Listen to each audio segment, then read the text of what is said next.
यतिन उस con call में थे जिसमें वो डिवीज ने वो गाइडेंस रेज किए, तो पहले तो उस पर बात करते हैं, उसके बाद डीलिंग रूम से क्या फीडबैक मिला उसकी बात करेंगे। Yatin, good afternoon. तो क्या बोला डिवीज ने? Good afternoon. और मुरली देवी साहब थे कॉन्फ्रेंस कॉल में जहां मैंने पार्टिसिपेट किया था, और काफ़ी अच्छी कमेंट्री वो दे रहे हैं। दो तीन चीज़ें जो व्यूअर्स को बताना चाहूँगा जो रेलेवेंट है। सबसे पहले जो प्राइसिंग प्रेशर्स हैं और जो रॉ मटेरियल्स में सुस्ती देख रहे हैं, उनके कारण जो ग्रॉस मार्जिन्स है वो इम्प्रूव हो सकते हैं, ऐसा दीवीज का कहना है।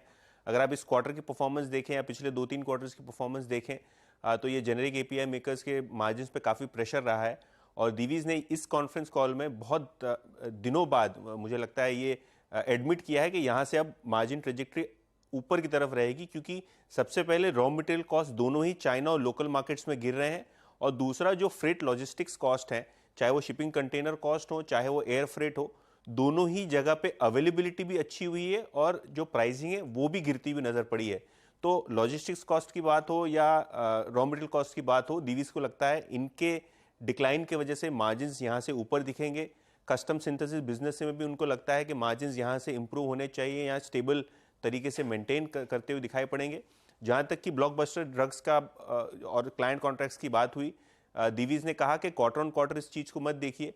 कोई भी ऐसा एक क्वार्टर रैंडमली आ जाएगा जहां ब्लॉकबस्टर ड्रग की शिपमेंट शुरू हो जाएंगी और रिजल्ट्स में इंप्रूवमेंट दिखेगा, तो ये कहना मुश्किल है शॉर्ट टर्म में क्या होगा। लेकिन लॉन्ग टर्म में कंपनी ने कॉन्फिडेंस बताया है कि जनरल बिजनेस आउटलुक ठीक ठाक दिखाई पड़ रहा है और काकीनाडा एक्सपेंशन भी ठीक चल रहा है। और एक इंपॉर्टेंट बात जो कंपनी ने कही है वो हाई कॉस्ट इन्वेंट्री के ऊपर, क्योंकि ये company high cost inventory carry कर रही थी, रिजल्ट्स पे आपको प्रेशर दिख रहा था, और मैनेजमेंट ने कहा है ये हाई कॉस्ट इन्वेंट्री मोर और लेस पिछले 2-4 क्वार्टर्स में लगभग कम हो चुकी है, और आगे जाके जो नई कॉस्ट की इन्वेंट्री है वो दिखने को मिलेगी, जिसके कारण फिर से एक बार आपको मार्जिन में सुधार आता हुआ दिखेगा। तो ओवरऑल ऑपरेशनली मैनेजमेंट का कंफर्ट है कि ओवरऑल बिजनेस भी ठीक है और मार्जिन भी ठीक रहने चाहिए।